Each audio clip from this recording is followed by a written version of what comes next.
Assalamualaikum warahmatullahi wabarakatuh. Saya Nanda Kalsa Febilila dengan NIM SSI 2023-03606 dari Program Studi S1 Sistem Informasi.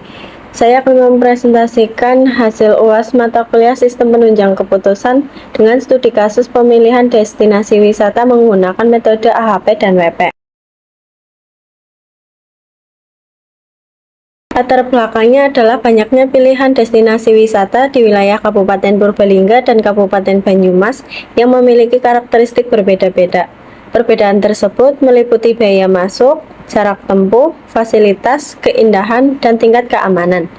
Banyaknya pilihan sering membuat calon wisatawan kesulitan menentukan destinasi yang paling sesuai. Permasalahan yang ingin diselesaikan adalah bagaimana menentukan destinasi wisata terbaik secara objektif dengan mempertimbangkan beberapa kriteria sekaligus. Tujuannya adalah menentukan destinasi wisata terbaik menggunakan sistem pendukung keputusan dengan metode AHP untuk menentukan bobot kriteria, kemudian metode WP untuk menentukan peringkat alternatif.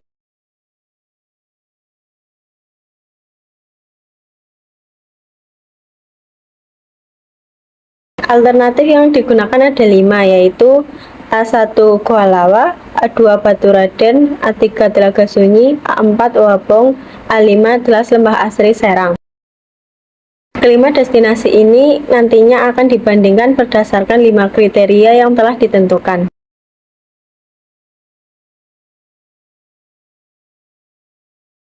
Kriteria yang digunakan terdiri dari 5, yaitu C1 biaya dengan tipe kos, C2 jarak tempuh dan tipe kos, C3 fasilitas dengan tipe benefit, C4 keindahan atau daya tarik dengan tipe benefit, C5 keamanan dengan tipe benefit.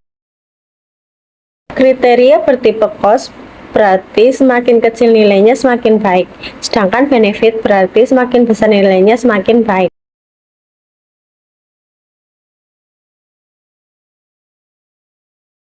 Selanjutnya, saya akan menjelaskan proses perhitungan menggunakan metode AHP.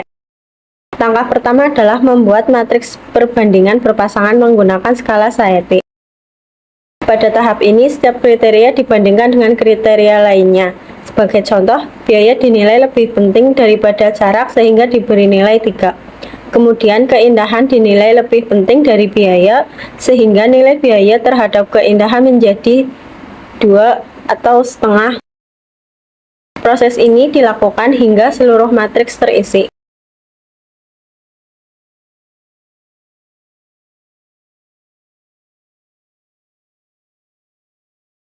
Setelah matriks selesai dibuat, langkah berikutnya adalah menjumlahkan tiap kolom.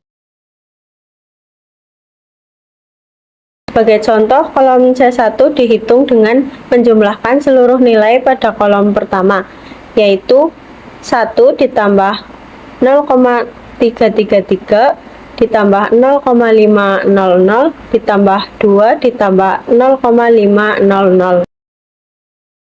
Hasilnya adalah 4,333. Proses yang sama dilakukan untuk kolom C2 sampai C5 sehingga diperoleh total masing-masing kolom.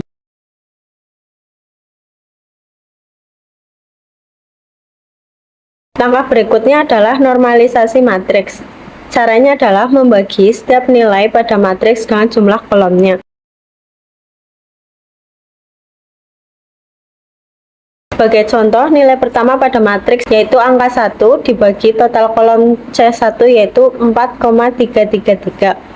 Sehingga diperoleh 1 dibagi 4,333 sama dengan 0,231. Contoh lain, nilai 3 pada kolom kedua dibagi total kolom C2 yaitu 12,000, hasilnya menjadi 0,250. Langkah ini dilakukan pada seluruh elemen matriks sehingga diperoleh matriks normalisasi.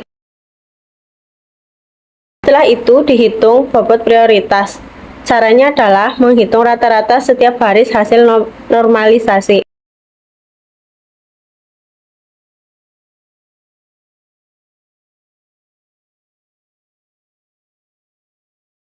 Sebagai contoh, untuk kriteria biaya 0,231 ditambah 0,250 ditambah 0,267 ditambah 0,207 ditambah 0,267. Hasil penjumlahannya adalah 1,222.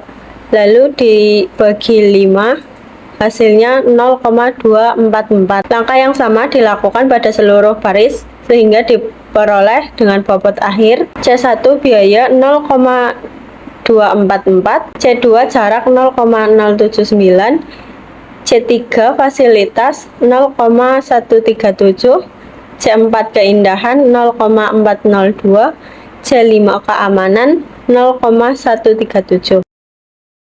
Dari bobot tersebut, dapat disimpulkan bahwa keindahan merupakan kriteria yang paling penting dalam pemilihan destinasi wisata karena memiliki bobot terbesar yaitu 0,402.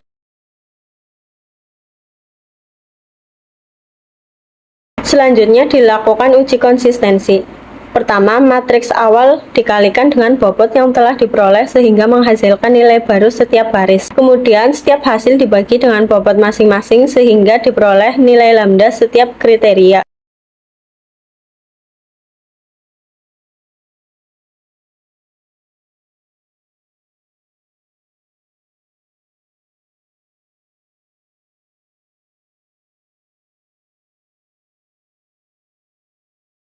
Rata-rata dari seluruh nilai tersebut menghasilkan lambda maksimum sebesar 5,036.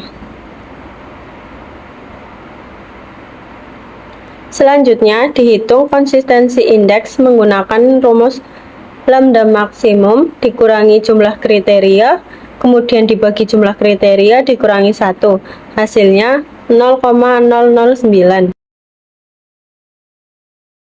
Kemudian dihitung konsistensi rasio dengan membagi konsistensi indeks terhadap random index sebesar 1,12. Hasilnya adalah 0,008. Karena nilai konsistensi rasio lebih kecil dari 0,1, maka matriks dinyatakan konsisten, sehingga bobot yang diperoleh dapat digunakan pada metode WP.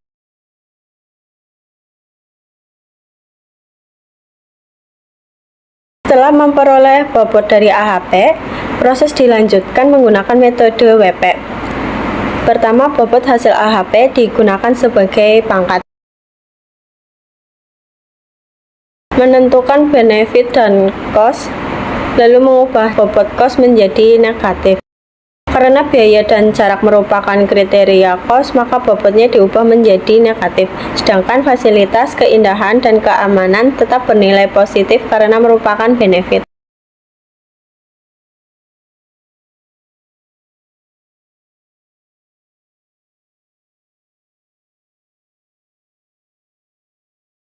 Selanjutnya, dilakukan perhitungan nilai S. Sebagai contoh pada alternatif Goa Lawa, rumusnya adalah seluruh nilai kriteria dipangkatkan dengan bobot masing-masing kemudian dikalikan, sehingga diperoleh nilai S sebesar 1,517. Perhitungan yang sama dilakukan pada seluruh alternatif. Hasil akhirnya adalah Goa Lawa dengan nilai S sebesar 1,517, Batu Raden 1,198, Telaga Sunyi 1,092, Uwabong 1,024, dan Delas Lembah Asri Serang 1,403. Jumlah seluruh nilai S adalah 6,234. Langkah terakhir adalah menghitung nilai preferensi. Caranya adalah membagi nilai S masing-masing alternatif dengan jumlah seluruh nilai S. Sebagai contoh, nilai Goa Lawa adalah 1,517 dibagi 6,234 sehingga menghasilkan nilai preferensi 0,243. Perhitungan yang sama dilakukan pada seluruh alternatif.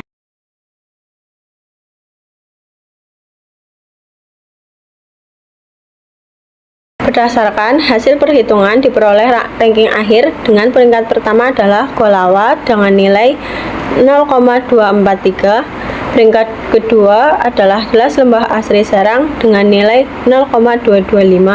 Peringkat ketiga adalah Batu Raden dengan nilai 0,192.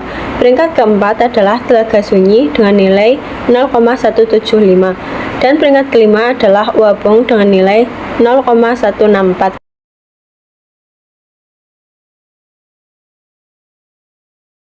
Alternatif terbaik adalah Kualawa karena memperoleh nilai preferensi tertinggi.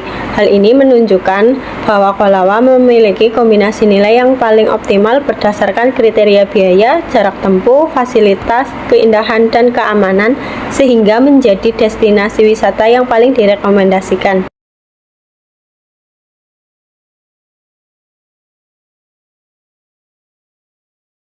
Saya memilih metode AHP dan WP karena AHP mampu menentukan tingkat kepentingan setiap kriteria secara objektif melalui proses perbandingan berpasangan. Setelah bobot kriteria diperoleh, metode WP digunakan untuk menghitung nilai preferensi setiap alternatif dengan mempertimbangkan seluruh kriteria secara bersamaan.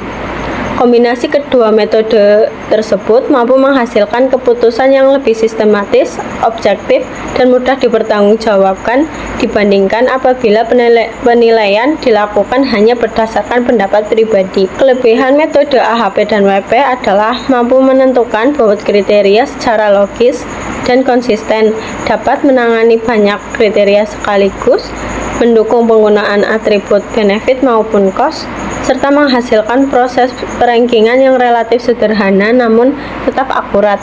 Selain itu, hasil akhir berupa nilai preferensi memudahkan pengambilan keputusan dalam menentukan alternatif terbaik. Kelemahan metode ini adalah AHP membutuhkan proses perbandingan berpasangan yang cukup banyak sehingga menjadi lebih rumit apabila jumlah kriteria bertambah. Di sisi lain, metode WP sangat bergantung pada bobot yang dihasilkan dari AHP. Jika bobot berubah, maka nilai preferensi dan urutan peringkat alternatif juga dapat berubah. Selain itu, metode WP mengharuskan seluruh data bernilai positif sehingga data perlu disesuaikan sebelum dilakukan perhitungan. Apabila bobot kriteria berubah, maka hasil keputusan juga dapat berubah. Misalnya, jika bobot biaya diperbesar, maka destinasi dengan biaya lebih murah akan lebih diunggulkan. Sebaliknya, jika bobot keindahan diperbesar, maka destinasi dengan daya tarik wisata yang lebih tinggi akan memiliki peluang lebih besar menjadi peringkat pertama. Demikian presentasi yang dapat saya sampaikan mengenai penerapan metode AHP dan WP dalam pemilihan destinasi wisata. Mohon maaf apabila ada kekurangan dalam penyampaian. Terima kasih atas perhatiannya. Wassalamualaikum warahmatullahi wabarakatuh.